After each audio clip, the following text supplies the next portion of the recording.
Hello, welcome to RP study points. Good morning, मैं रविंद्र पवार और आप देख रहे हैं आरपी स्टडी पॉइंट्स। दोस्तों, आज की इस वीडियो में साइंस के टॉप 100 एमसीक्यूज क्वेश्चन लेके आया हूँ, जो कि मोस्ट इंपॉर्टेंट क्वेश्चन है, जो कि प्रीवियस ईयर के एग्जाम में पूछे गए हैं, तो आने वाले एग्जाम के लिए मोस्ट इंपॉर्टेंट साबित होंगे।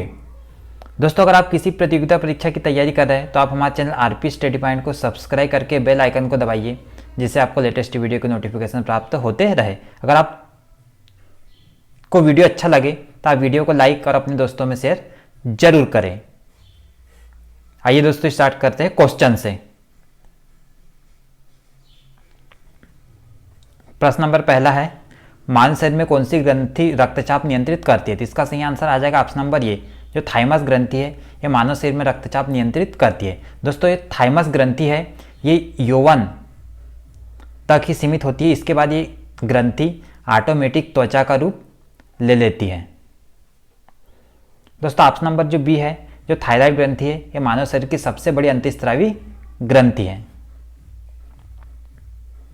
इसके बाद में है प्रश्न नंबर 2, वह प्रतिबिंब जिसे पर्दे पर प्राप्त नहीं किया जा सकता। इसका सही आंसर आ जाएगा ऑप्शन नंबर ए, जो आभासी प्रतिबिंब है, जिसे हम पर्दे पर प्राप्त नहीं कर सकते हैं। पर्दे पर के वास्तविक प्रतिबिंब भी प्राप्त कर सकते हैं। इसके बाद है प्रश्न नंबर 3, पृथ्वी का चुंबकीय क्षेत्र किस ओर निर्देशित होता है? तो इसका सही आंसर आ जाएगा ऑप्शन नंबर बी, जो पृथ्वी का चुंबकीय क्षेत्र है, ये उत्तर की ओर निर्देशित होता है। दोस्तों, अगर स्वतंत्रतापूर्वक किसी चुंबक को लटका देने पर यह उत्तर दक्षिण दिशा की ओर बताता है। इसके बाद है प्रश्न नंबर 4, निम्न में से कौन सी सबसे बड़ी अंतःस्रावी ग्रंथि है? तो इसका सही आंसर आ जाएगा ऑप्शन नंबर बी, जो थायराइड ग्रंथि है, ये मानव शरीर की सबसे बड़ी अंतःस्रावी ग्रंथि है। दोस्तों, थायराइड ग्रंथि से एक हार्मोन स्रावित होता है, जिसे हम बोलते हैं थायरेक्सिन हार्मोन। दोस्तों, एक रोग होता है घेंगा रोग, जिसे हम बोलते हैं ग्वाइटर रोग। इसमें थायराइड ग्रंथि वास्तविक आकार से बड़ी हो जाती है।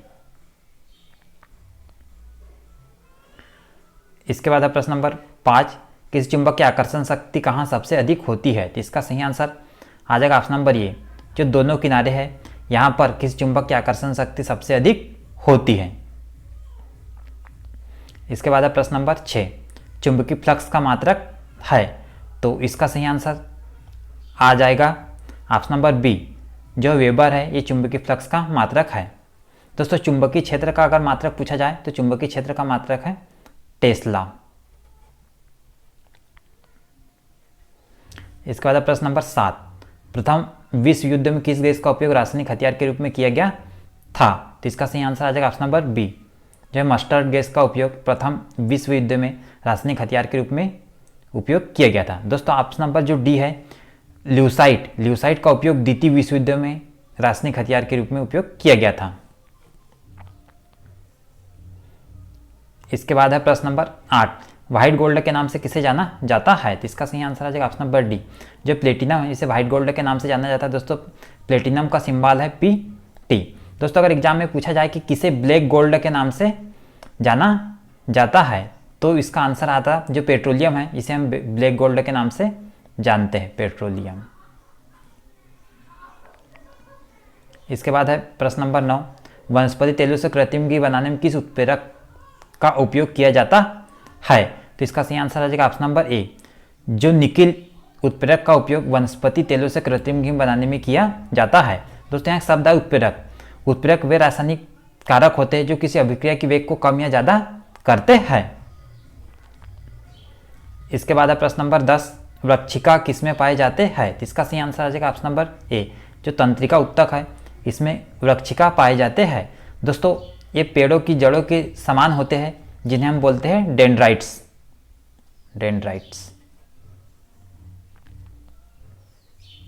इसके बाद प्रश्न नंबर 11, क्षार वह पदार्थ है जो?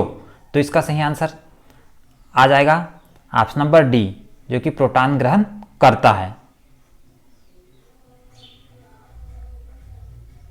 इसके बाद प्रश्न नंबर 12, किसे एरोमेटिक यौगिक का जन्मदाता कहते हैं? तो इसका सही आंसर आ जाएगा ऑप्शन नंबर ए, जो बेंजीन है, जिसे हम एरोमेटिक यौगिक का जन्मदाता कहते हैं। दोस्तों, बेंजीन का सूत्र है C6H6। इसके बाद प्रश्न नंबर 13, नरम तने वाले पौधे को क्या कहा जाता है? तो इसका सही आंसर आ जाएगा ऑप्शन नंबर डी, जो शाख है नरम तनियाल पौधे को हम कहते हैं। इसके बाद प्रश्न नंबर 14, किसे चिली साल्ट पीटर के नाम से जाना जाता है? तो इसका सही आंसर आ जाएगा ऑप्शन नंबर बी, जो सोडियम नाइट्रेट है जिसे हम चिली साल्ट पीटर के नाम से जानते हैं। दोस्तों ये सबसे अधिक चिली में होता है, इसलिए इसका नाम पड़ा चिली साल्ट पीटर। इसके बाद प्रश्न नंबर 15, ग्रेनोकाइट किसका अयस्क है? तो इसका सही आंसर आ जाएगा ऑप्शन नंबर बी, जो ग्रेनोकाइट केडियम का अयस्क है। दोस्तों केडियम का सिंबल है CD।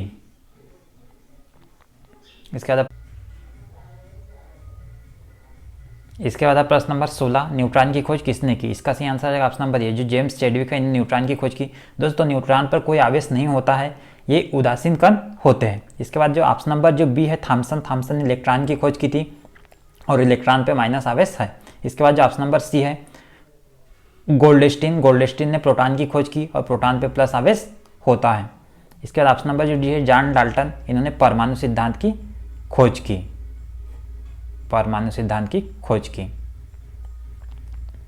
इसके बाद प्रश्न नंबर 17, प्रदूषित हवा में सांस लेने से कौन सी बीमारी होती है? तो इसका सही आंसर है ऑप्शन नंबर ए, जो है दमा, ये प्रदूषित हवा में सांस लेने से होती है बीमारी। इसके बाद प्रश्न नंबर 18, क्विक सिल्वर के नाम से किसे जाना जाता है? इसका सही आंसर आ जाएगा ऑप्शन नंबर सी, जो मरकरी है, इसे हम क्विक सिल्वर के नाम से जानते हैं। मरकरी को हम बोलते हैं पारा का उपयोग बैरोमीटर में किया जाता है। इसके बाद प्रश्न नंबर 19, पॉजिट्रॉन किसका प्रतीकन है? तो इसका सही आंसर आ जाएगा ऑप्शन नंबर ए, जो इलेक्ट्रॉन का प्रतीकन है पॉजिट्रॉन। दोस्तों पॉजिट्रॉन पर आवेश होता है प्लस और इलेक्ट्रॉन पर आवेश होता है माइनस। इसके बाद है प्रश्न नंबर 20, निम्न में से कौन सा रोग संक्रामक नहीं है? तो इसका सही आंसर है ऑप्शन नंबर ए, जो कैंसर है संक्रामक रोग नहीं है। दोस्तों कोशिका की अनियमित वृद्धि को ही हम कैंसर कहते हैं। दोस्तों कैंसर के अध्ययन के लिए एक टेस्ट होता है जिसे हम बोलते हैं बायोप्सी टेस्ट, और कैंसर को जांच करने की एक तकनीकी होती है जिसे हम बोलते हैं ऑन्कोलॉजी। विश्व कैंसर दिवस मनाया जाता है प्रतिवर्ष 4 फरवरी को। इसके बाद प्रश्न नंबर 21, अल्फा किरणों पर उपस्थित आवेश है? इसका सही आंसर है ऑप्शन नंबर ए, अल्फा किरणों पर 2 इकाई धन आवेश होता है। दोस्तों अल्फा किरणों की आयनन क्षमता सबसे अधिक होती है।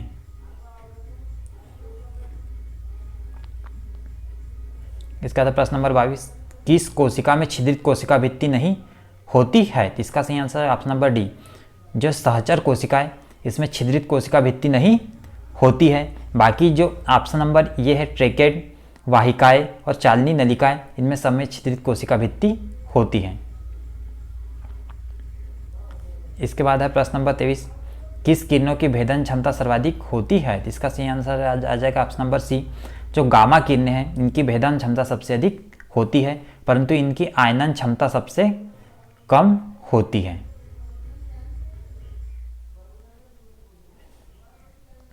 प्रश्न नंबर 24, किसे एलिफेटिक यौगिक का जन्मदाता कहते हैं? तो इसका सही आंसर आ जाएगा ऑप्शन नंबर बी, जो मीथेन है, जिसे हम एलिफेटिक यौगिक का जन्मदाता कहते हैं। दोस्तों मीथेन को हम मार्स गैस भी कहते हैं। इसके बाद प्रश्न नंबर 25, वाहित मल के किनारे किस प्रकार के वृक्ष लगाए जाते हैं? तो इसका सही आंसर आ जाएगा ऑप्शन नंबर बी, जो यूकेलिप्टस है, ये वाहित मल के किनारे लगाए जाते हैं। इसके बाद प्रश्न नंबर 26, अगर मेघ संख्या का मान 1 से कम है तो वायुयान की चाल क्या कहलाती है? इसका सही आंसर आ जाएगा ऑप्शन नंबर ए, सबसोनिक कहलाती है। अगर मेघ संख्या का मान 1 से कम है तो दोस्तों अगर मेघ संख्या का मान 1 है तो वायुयान की चाल कहलाती है सोनिक। इसके बाद प्रश्न नंबर 27, निम्न में से कौन एक संरक्षित क्षेत्र नहीं है? तो इसका सही आंसर आ जाएगा ऑप्शन नंबर सी, जो चिड़ियाघर है, एक संरक्षित क्षेत्र नहीं। जो ऑप्शन नंबर ये है राष्ट्रीय उद्यान, ऑप्शन नंबर बी अभ्यारण्य, ऑप्शन नंबर जो डी है जैवमंडल निचय, ये सभी संरक्षित क्षेत्र हैं। इसके बाद है प्रश्न नंबर 28, किस माध्यम में ध्वनि की चाल सबसे अधिक होती है? इसका सही आंसर आ जाएगा ऑप्शन नंबर ए, ध्वनि की चाल ठोस में सबसे अधिक होती है।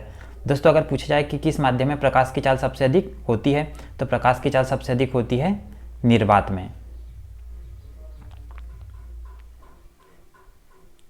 इसके बाद प्रश्न नंबर 29, निम्न में से किस रंग का अपवर्तनांक सबसे अधिक होता है? तो इसका सही आंसर आ जाएगा ऑप्शन नंबर बी, जो है बैंगनी रंग का अपवर्तनांक सबसे अधिक होता है। दोस्तों बैंगनी रंग का अपवर्तनांक सबसे अधिक इसलिए होता है क्योंकि इसकी जो है तरंग दैर्ध्य सबसे कम होती है, और जो अपवर्तनांक होता है ये तरंग दैर्ध्य के विपरीत होता है, अर्थात जिसका अपवर्तनांक सबसे अधिक होगा उसकी तरंग दैर्ध्य कम होगी।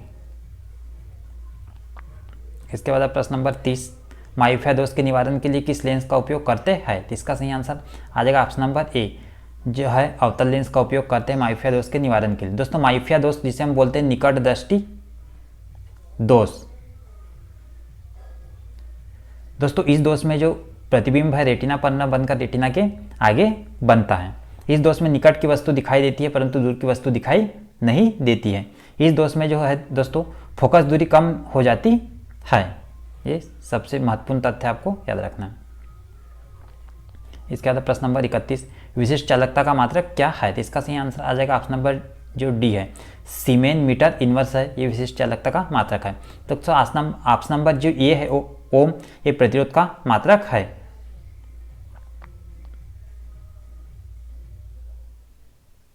इसके बाद प्रश्न नंबर 32, लेजर का आविष्कार किसने किया था? तो इसका सही आंसर आ जाएगा option number D, TH. Menon ने लेजर का आविष्कार किया था। इसके बाद है प्रश्न नंबर 33, मानव शरीर का तापमान कितना होता है? तो इसका सही आंसर है ऑप्शन नंबर बी, जो 310 केल्विन होता है मानव शरीर का तापमान। दोस्तों सेल्सियस में होता है ये 37 अंश सेल्सियस, और फ़ारेनहाइट में होता है 98.4 फ़ारेनहाइट। इसके बाद है प्रश्न नंबर 34, निम्न में से कौन वायु प्रदूषण के सूचक होते हैं? तो इसका सही आंसर है ऑप्शन नंबर ये, जो लाइकेन है, ये वायु प्रदूषण के सूचक होते हैं। अर्थात जिस स्थान पर वायु प्रदूषण अधिक होता है वहाँ लाइकेन नहीं पाए जाते हैं। लाइकेन के अध्ययन को लाइकोनोलॉजी कहते हैं। दोस्तों लाइकेन कवक और शैवाल से मिलकर के बने होते हैं। इसके बाद प्रश्न नंबर 35, त्वचा की अंदरूनी सतह कहलाती है? तो इसका सही आंसर आ जाएगा ऑप्शन नंबर ये, जो एपिडर्मिस है, ये त्वचा की सबसे अंदरूनी सतह कहलाती है। दोस्तों एक उत्तक का नाम मेलानिन, मेलानिन के कारण ही त्वचा का रंग होता है। इसके बाद प्रश्न नंबर 36, उदासीनीकरण की क्रिया में क्या बनता है? तो इसका सही आंसर आ जाएगा ऑप्शन नंबर डी, जो लवण और जल बनता है उदासीनीकरण की क्रिया में। इसके बाद प्रश्न नंबर 37, मानव शरीर में प्रचुर मात्रा में पाए जाने वाला तत्व है? तो इसका सही आंसर आ जाएगा ऑप्शन नंबर बी, जो है ऑक्सीजन। मानव शरीर में सबसे अधिक मात्रा में पाया जाता है। मानव शरीर में ऑक्सीजन 65% पाया जाता है। इसके बाद दूसरा सबसे अधिक मात्रा में पाया जाता है कार्बन। इसके बाद प्रश्न नंबर 38, पराबैंगनी किरणों की खोज किस वैज्ञानिक ने की? तो इसका सही आंसर आ जाएगा ऑप्शन नंबर सी, जो रीटर है, इसने पराबैंगनी किरणों की खोज की। ऑप्शन नंबर जो है बेकुरल, इन गामा किरणों की खोज की। ऑप्शन नंबर जो बी है रांजन, इन्होंने एक्स किरणों की खोज की। ऑप्शन नंबर जो डी है न्यूटन, इन्होंने दृश्य किरणों की खोज की। इसके बाद प्रश्न नंबर 39, 1 ग्राम जल का तापमान 1 फ़ारेनहाइट बढ़ाने के लिए आवश्यक ऊष्मा की मात्रा क्या कहलाती है? तो इसका सही आंसर आ जाएगा ऑप्शन नंबर डी, CHU कहलाती है। अर्थात CHU का फुल फॉर्म है सेंटीग्रेटेड हीट यूनिट। दोस्तों एक CHU इक्वल टू होता है 453 कैलोरी। दोस्तों ऊष्मा का मात्रक है कैलोरी। इसके बाद प्रश्न नंबर 40, मानव शरीर में प्लाज्मा कितने प्रतिशत होता है? तो इसका सही आंसर आ जाएगा ऑप्शन नंबर ए, जो मानव शरीर में प्लाज्मा 55% होता है और शेष 45% होती है रक्त कणिकाएं। दोस्तों जो रक्त का तरल भाग है यही प्लाज्मा कहलाता है।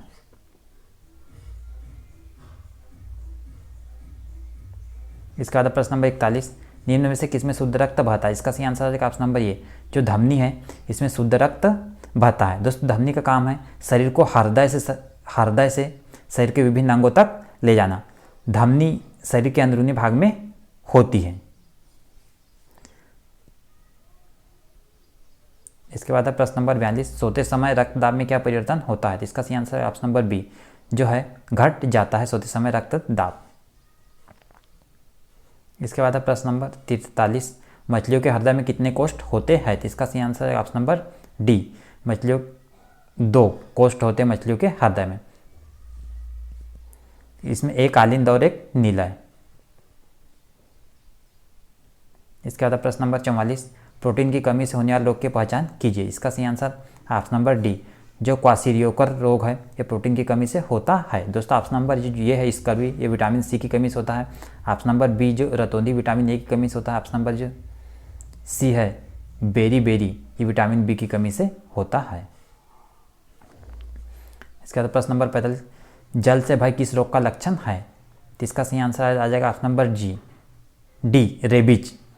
रेबीज जो है जल से भय का लक्षण है। दोस्तों जो रेबीज रोग है ये पागल कुत्ते के काटने से होता है, पागल कुत्ते या पागल भेड़ियों के काटने से। इसके बाद प्रश्न नंबर 46, मनुष्य के हृदय में कितने कोष्ठ होते हैं? तो इसका सही आंसर आ जाएगा ऑप्शन नंबर ए, मनुष्य के हृदय में 4 कोष्ठ होते हैं, अर्थात मनुष्य का जो हृदय है 4 चेम्बर्ड होता है, जिसमें 2 आलिंद और 2 नीले होते हैं।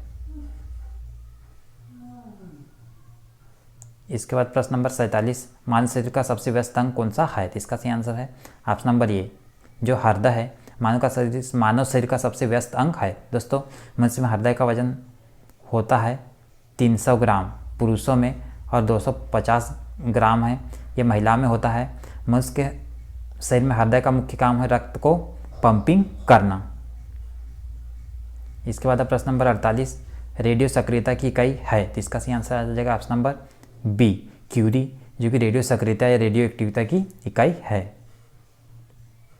इसके बाद प्रश्न नंबर 49, अम्ल व क्षारों की अभिक्रिया के फलस्वरूप बनने वाले पदार्थ को कहते हैं? तो इसका सही आंसर आ जाएगा ऑप्शन नंबर बी, जो है अम्ल और क्षार की क्रिया से बनते हैं लवण।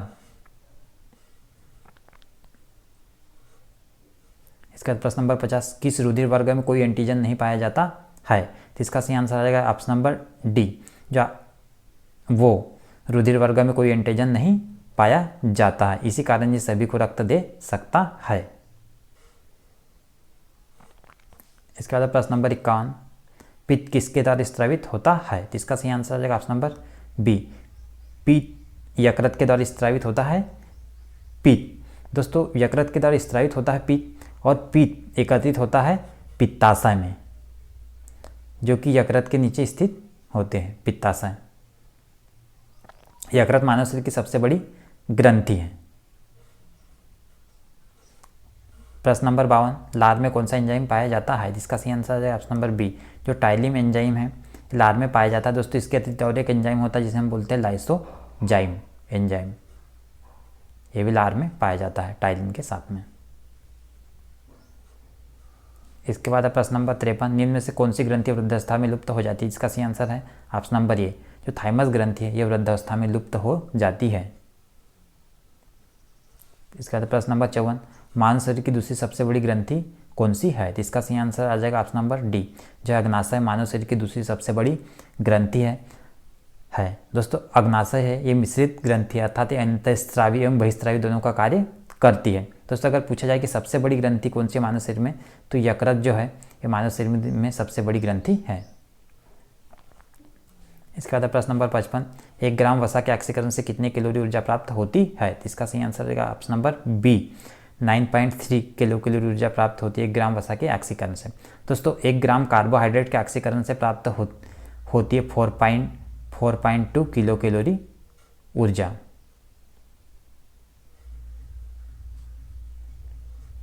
इसके बाद प्रश्न नंबर 56, निम्न में से कौन मोनोसेक्राइड है? तो इसका सही आंसर आ जाएगा ऑप्शन नंबर सी, जो ग्लूकोज है इसे हम मोनोसेक्राइड कहते हैं। मोनोसेक्राइड कार्बोहाइड्रेट है। दोस्तों ग्लूकोज का सूत्र है C6H12 वो 6, यह ग्लूकोज का सूत्र आपको याद रखना, एग्जाम में पूछा जाता है कि ग्लूकोज का सूत्र क्या है, C6H12 वो 6।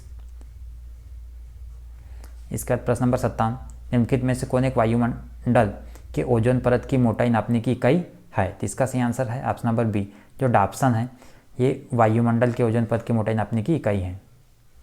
इसके बाद प्रश्न नंबर 58, कौन सी अस्थि मनुष्य के जन्म के समय पूर्ण विकसित होती है? तो ऑप्शन इसका सही आंसर हो जाएगा ऑप्शन नंबर ए, जो कान की अस्थि है जन्म के समय पूर्ण विकसित होती है। दोस्तों कान की एक अस्थि होती है जिसे हम बोलते हैं स्टेपिस, ये मानव शरीर की सबसे छोटी अस्थि है। इसके बाद प्रश्न नंबर 59, समसूत्री विभाजन की खोज किस वैज्ञानिक ने की? इसका सही आंसर है ऑप्शन नंबर ए, जो वाल्थर फ्लेमिंग ने समसूत्री विभाजन की खोज की थी। इसके बाद प्रश्न नंबर 60, जीवित कोशिका की खोज किस वैज्ञानिक ने की? इसका सही आंसर है ऑप्शन नंबर डी, जो ल्यूवेनहॉक है, इन्होंने जीवित कोशिका की खोज की। दोस्तों अगर कोशिका की खोज पूछा जाए तो कोशिका की खोज की थी रॉबर्ट हुक ने, ऑप्शन नंबर, और कोशिका के अंदर केंद्रक की खोज की थी रॉबर्ट ब्राउन ने। इसके बाद प्रश्न नंबर 61, निम्न में से कौन सरीसृप व स्तनियों के बीच की कड़ी कही जाती है? तो इसका सही आंसर है ऑप्शन नंबर डी, जो प्रोटोथोरिया है, जिसे हम सरीसृप व स्तनियों के बीच की कड़ी कहते हैं। दोस्तों ऑप्शन नंबर ये है जो युगलिना, इन्हें हम जंतु और पादप के बीच की कड़ी कहते हैं। दोस्तों कड़ी से तात्पर्य है कि इनमें दोनों के गुण पाए जाते हैं। जैसे हम बात की जाए युगलिना, इसमें जंतु और पादप दोनों के गुण पाए जाते हैं, इसलिए इन्हें दोनों के बीच की कड़ी कहते हैं। इसके बाद प्रश्न नंबर 60, जीवों के नामकरण की 3 जगत प्रणाली की खोज किसने की? इसका सही आंसर है ऑप्शन नंबर बी, जो हेकल है, इन्होंने जीवों के नामकरण की 3 जगत प्रणाली की खोज की। अर्थात 3 जगत में क्या क्या है? तो जंतु जगत, पादप जगत और इसी में है प्रोटिस्टा। दोस्तों ऑप्शन नंबर ये जो है कैरलस लिनियस, इन्होंने जीवों के नामकरण की 3 जगत प्रणाली की खोज की थी। ऑप्शन नंबर जो सी है कोपलैंड, इन्होंने 4 जगत प्रणाली की खोज की थी। और ऑप्शन नंबर जो डी है व्हिटकर, इन्होंने 5 जगत प्रणाली की खोज की थी। प्रश्न नंबर 63, धान का वैज्ञानिक नाम क्या है? तो इसका सही आंसर आ जाएगा ऑप्शन नंबर बी, जो ओरिएजा सेटिवा है, ये धान का वैज्ञानिक नाम है। दोस्तों ऑप्शन नंबर ये जो है साइसर एडिटनम, ये चना का वैज्ञानिक नाम है। ऑप्शन नंबर जो बी है, ऑप्शन नंबर जो सी है बोस इंडिकस, ये गाय का वैज्ञानिक नाम है। और ऑप्शन नंबर जो डी है ब्रासिका कैम्पेस्ट्रिस, ये है सरसों का वैज्ञानिक नाम। इसके बाद प्रश्न नंबर 64, निम्न में से कौन सा विटामिन जनन क्रियाओं के लिए अत्यंत महत्वपूर्ण है? तो इसका सही आंसर है ऑप्शन नंबर डी, जो विटामिन ई है जनन क्रियाओं के लिए अत्यंत महत्वपूर्ण है। दोस्तों विटामिन ई का रासायनिक नाम है टोकोफेराल। ऑप्शन नंबर जो ये है विटामिन ए का रासायनिक नाम है रेटिनाल। विटामिन डी का रासायनिक नाम है कैल्सीफेराल। विटामिन के का रासायनिक नाम है फिलोक्विनोन। इसके बाद प्रश्न नंबर 65, डेंगू बुखार में मानव शरीर में किसकी कमी हो जाती है? तो इसका सही आंसर है प्लेटलेट्स की कमी हो जाती है डेंगू बुखार में मानव शरीर में। प्रश्न नंबर 66, अवतल दर्पण में जब वस्तु को हम फोकस पर रखेंगे तो उसका प्रतिबिंब कहाँ बनेगा? तो दोस्तों इसका सही आंसर आ जाएगा ऑप्शन नंबर डी, अनंत पर बनेगा। दोस्तों अगर अनंत पर रखेंगे वस्तु को तो उसका फोकस पर बनेगा, और फोकस पर रखेंगे तो उसका प्रतिबिंब बनेगा अनंत पर, दोनों एक दूसरे के विपरीत है। इसके बाद प्रश्न नंबर 67, स्थायी चुंबक बनाए जाते हैं। तो इसका सही आंसर आ जाएगा ऑप्शन नंबर ये, इस्पात से बनाए जाते हैं स्थायी चुंबक। इस्पात या जिसे हम बोलते हैं स्टील, या इसी को हम बोलते हैं फौलाद, स्थायी चुंबक बनाए जाते हैं। दोस्तों अस्थायी चुंबक बनाए जाते हैं, अस्थायी चुंबक ये बनाए जाते हैं नर्म लोहे के। प्रश्न नंबर 68, प्लेग रोग शरीर के किस अंग को प्रभावित करता है? इसका सही आंसर है ऑप्शन नंबर बी, जो प्लेग है ये फेफड़ा को प्रभावित करता है। इसके बाद प्रश्न नंबर 69, महिलाओं की नसबंदी को क्या कहा जाता है? तो इसका सही आंसर है ऑप्शन नंबर बी, जो ट्यूबोक्टोमी है ये महिलाओं की नसबंदी को कहा जाता है। दोस्तों पुरुषों की नसबंदी को कहा जाता है वेसेक्टोमी। प्रश्न नंबर 70, पोलियो टीका की खोज किसने की? इसका सही आंसर है ऑप्शन नंबर डी, जो जानी साल्क है, इन्होंने पोलियो टीका की खोज की। दोस्तों पोलियो ड्रॉप की खोज की एल्बर्ट सेबिन ने। ऑप्शन नंबर ये जो है विलियम हार्वे, इन्होंने रक्त परिसंचरण तंत्र की खोज की थी। और ऑप्शन नंबर बी जो है कार्ल लेडिस्टिनर, इन्होंने रक्त समूह की खोज की।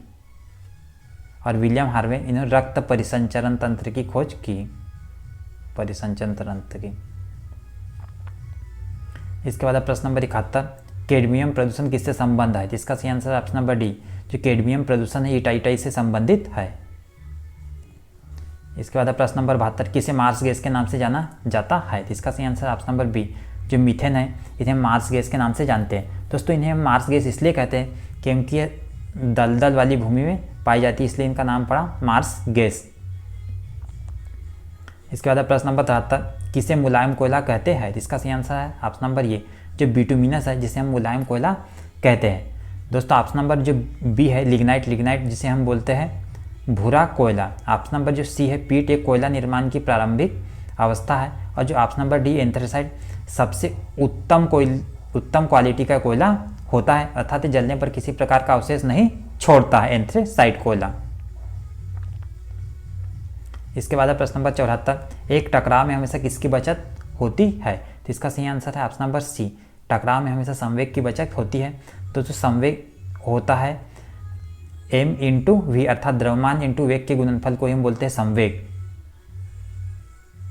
इसके बाद है प्रश्न नंबर 75, ग्रह की परिक्रमा पथ का आकार कैसा होता है? तो इसका सही आंसर है ऑप्शन नंबर डी, फैला हुआ वृत्त के आकार का होता है ग्रहों की परिक्रमा का आकार। दोस्तों ग्रहों की गति संबंधी जो 3 नियम दिए थे ये केपलर ने दिए थे। इसके बाद प्रश्न नंबर 76, एक लेंस की शक्ति किसके व्युत्क्रमानुपाती होती है? तो इसका सही आंसर आ जाएगा ऑप्शन नंबर ए, जो लेंस की शक्ति है ये फोकस दूरी के व्युत्क्रमानुपाती होती है। दोस्तों लेंस की शक्ति है जिसे हम बोलते हैं लेंस की क्षमता। लेंस की क्षमता का मात्रक है डायोप्टर। इसके बाद है प्रश्न नंबर 77, ओमिक उपकरणों का वर्तमान वोल्टेज ग्राफ इसके रूप में है। तो इसका सही आंसर आ जाएगा ऑप्शन नंबर डी, द्विरेखी वक्र। इसके बाद है प्रश्न नंबर 78, पानी का क्वथनांक होता है? इसका सही आंसर है ऑप्शन नंबर ये, 210 फ़ारेनहाइट जो पानी का क्वथनांक है। दोस्तों पानी का क्वथनांक या जिसे हम इंग्लिश में बोलते हैं बॉइलिंग पॉइंट, यह वह बिंदु होता है जिस पर पानी द्रव से गैस रूप में परिवर्तित होने लगता है। ये इसको अगर हम सेल्सियस की बात कीजिए 100 अंश सेल्सियस ही होता है सेल्सियस में। इसके बाद प्रश्न नंबर 79, जब कोई वस्तु एक समान गति से गति करे तो इसका त्वरण क्या होगा? तो इसका सही आंसर ऑप्शन नंबर ए, शून्य होगा, क्योंकि त्वरण वेग में परिवर्तन की दर को हम त्वरण कहते हैं। त्वरण का मात्रक है मीटर प्रति सेकेंड स्क्वायर।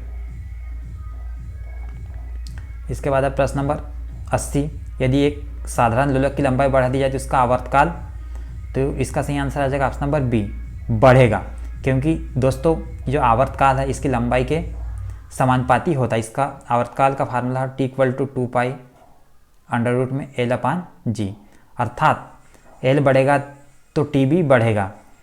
यहाँ L लंबाई है और G का मान है गुरुत्वीय त्वरण, अर्थात गुरुत्वीय त्वरण का मान बढ़ेगा तो आवर्तकाल का मान कम होगा। इसके बाद प्रश्न नंबर 81, अंतरिक्ष यान में अंतरिक्ष यात्री खालिस्तान वजन महसूस करते हैं? इसका सही आंसर है ऑप्शन नंबर इसका सही आंसर है ऑप्शन नंबर बी, शून्य। अंतरिक्ष यान में अंतरिक्ष यात्री शून्य वजन महसूस करते हैं। इसके बाद प्रश्न नंबर 82, पृथ्वी के केंद्र पर एक पिंड का भार होता है? तो इसका सही आंसर आ जाएगा ऑप्शन नंबर बी, पृथ्वी के केंद्र पर किसी पिंड का भार शून्य होता है, क्योंकि पृथ्वी के केंद्र पर स्मॉल g का मान भी शून्य होता है।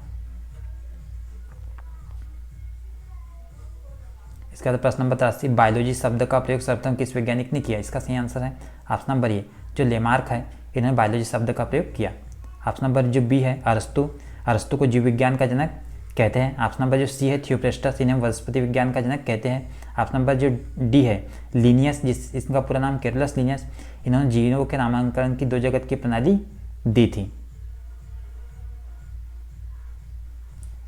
इसके बाद प्रश्न नंबर 84, इनमें से कौन सा पुष्प का मादा जनन भाग कहलाता है? इसका सही आंसर है ऑप्शन नंबर डी, जो जायांग है ये पुष्प का मादा जनन भाग कहलाता है। ऑप्शन नंबर जो सी है पुमंग, ये पुष्प का नर जनन भाग कहलाता है। इसके बाद प्रश्न नंबर 85, ऑक्टोपस किस संघ से संबंधित है? इसका सही है ऑप्शन नंबर ए, संघ मोलस्का से संबंधित है ऑक्टोपस। दोस्तों ऑक्टोपस से स्पष्ट है कि इनका शरीर जो कोमल होता है, इसलिए इन्हें बोलते हैं ऑक्टोपस।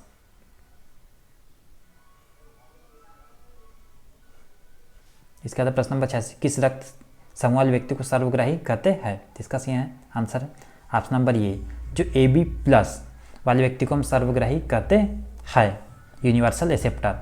दोस्तों आपको विशेष तौर पर याद रखना है कि ऑप्शन में AB प्लस और AB माइनस भी दिया जाता है, तो आपको AB प्लस वाले को याद रखना है। और यूनिवर्सल डोनर कहते हैं हम वो माइनस वाले व्यक्ति को। इसके बाद प्रश्न नंबर 87, निम्न में से कौन डाइसेकेराइड है?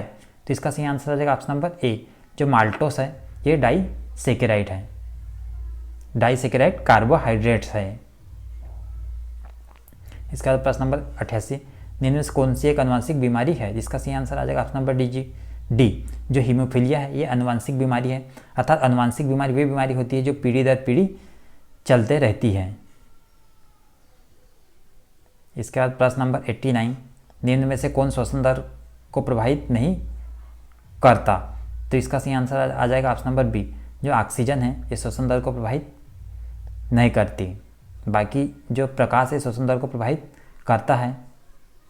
ऑप्शन नंबर सी है तापक्रम भी श्वसन दर को प्रभावित करता है। ऑप्शन नंबर जो डी है कार्बन डाइऑक्साइड भी श्वसन दर को प्रभावित करता है। इसके बाद प्रश्न नंबर 90, निम्न में से किसे हरा प्रोटोजोआ के नाम से जाना जाता है? इसका सही आंसर है ऑप्शन नंबर डी, जो युग्लिना है, जिन्हें हम ग्रीन प्रोटोजोआ या हरा प्रोटोजोआ के नाम से जानते हैं। इसके बाद प्रश्न नंबर 91, विकास के परिवर्तन का सिद्धांत किसने प्रतिपादित किया था? इसका सही आंसर है ऑप्शन नंबर डी, जो ह्यूगो डी ब्रिज है, इन्होंने विकास के उत्परिवर्तन का सिद्धांत प्रतिपादित किया था। इसके बाद प्रश्न नंबर 92, रेशम के कीड़े पालने को कहते हैं? इसका सही आंसर है ऑप्शन नंबर डी, जो सेरीकल्चर है ये रेशम के कीड़े को पालने की तकनीकी है। ऑप्शन नंबर ये जो है एपीकल्चर ये मधुमक्खी से संबंधित है, मधुमक्खी पालन की तकनीक है। ऑप्शन नंबर जो बी है हार्टिकल्चर, ये पेड़ पौधे या उद्यान से संबंधित है। ऑप्शन नंबर जो है पीसी कल्चर, जो पीसी कल्चर है ये मछली पालन से संबंधित है।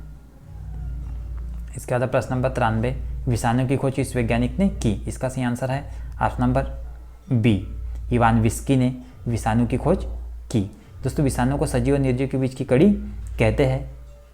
ये इवानोव्स्की वैज्ञानिक ये रूस के हैं। इसके बाद प्रश्न नंबर 94, किसे फूल खिलने वाला हार्मोन कहा जाता है? इसका सही आंसर है ऑप्शन नंबर सी, जो फ्लोरेजिन्स है जिसे हम फूल खिलने वाला हार्मोन कहते हैं।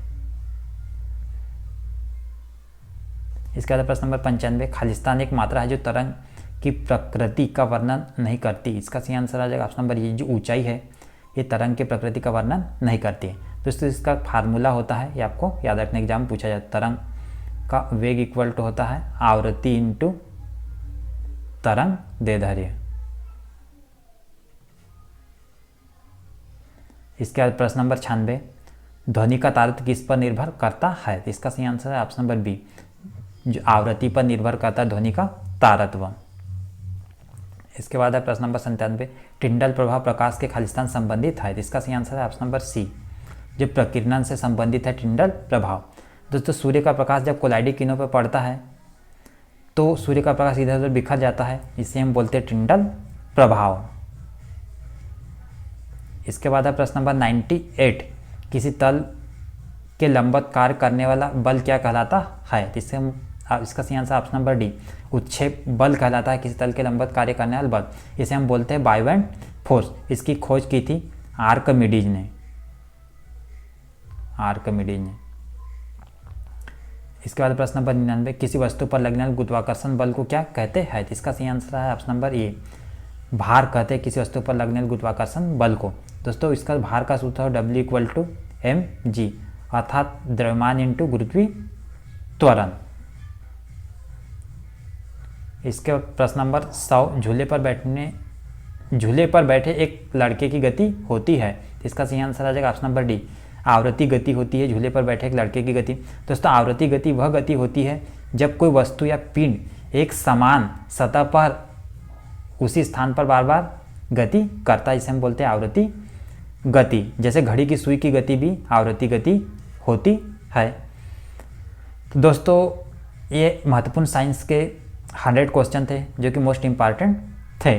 दोस्तों इसी तरह के वीडियो पाने के लिए आप हमारे चैनल को सब्सक्राइब करके बेल आइकन को दबाइए, जिससे आपको लेटेस्ट वीडियो को नोटिफिकेशन प्राप्त होते रहे। अगर आपको वीडियो अच्छा लगे तो आप वीडियो को अपने दोस्तों में शेयर जरूर करें।